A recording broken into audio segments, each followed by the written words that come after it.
Simulang mabagabag at maghirap ang kanyang kalooban, sinabi niya sa kanila, "Ang puso ko'y labis na nalulungkot at ako'y halos mamatay na."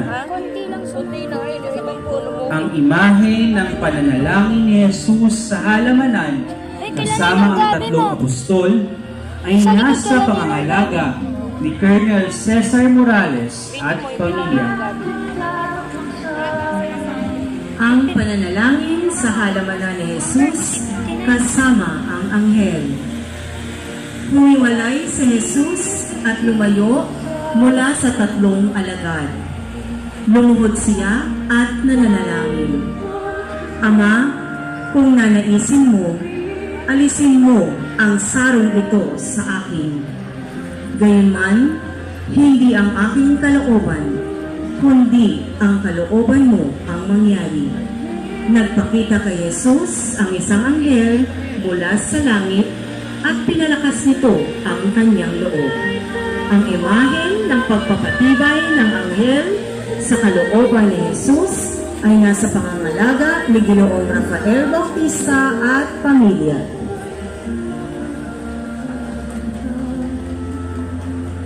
Ang panlulumo ni Jesus sa halamanan. Bagamat pinanghihinaan ng loob si Jesus sa pagpapatuloy sa kalooban ng Ama, ay buong puso pa rin niyang pinagkatiwala sa Ama ang lahat ng bagay upang mangyari ang kalooban nito. Ang imahe ng panlulumo ni Jesus sa halamanan ay nasa pangangalaga ni Ginoong Gilbert Soriaga at pamilya.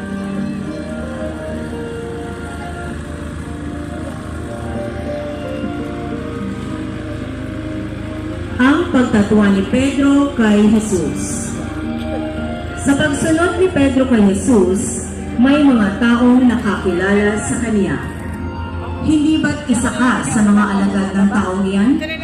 tanong ng isa kay Pedro. Subalit sumagot si Pedro ng hindi. Gaya ng naipahayag ni Jesus kay Pedro, ay 3 beses niyang itatatwa si Jesus bago ang pagtilaok ng manok. Ang imahe ng pagtatwa ni Pedro ay nasa pangangalaga ni Ginang Isabelita Barcelona at ni Ginoong Angel G. Santa Isabel.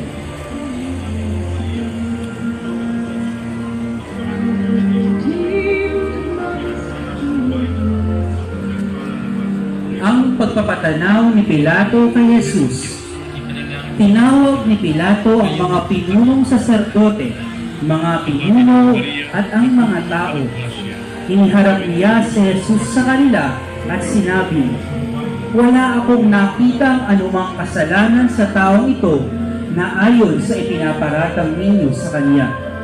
Ang imahe ng pagpapatanaw kay Jesus ay nasa pangangalaga ni Ginoong Julius L. Cruz at pamilya.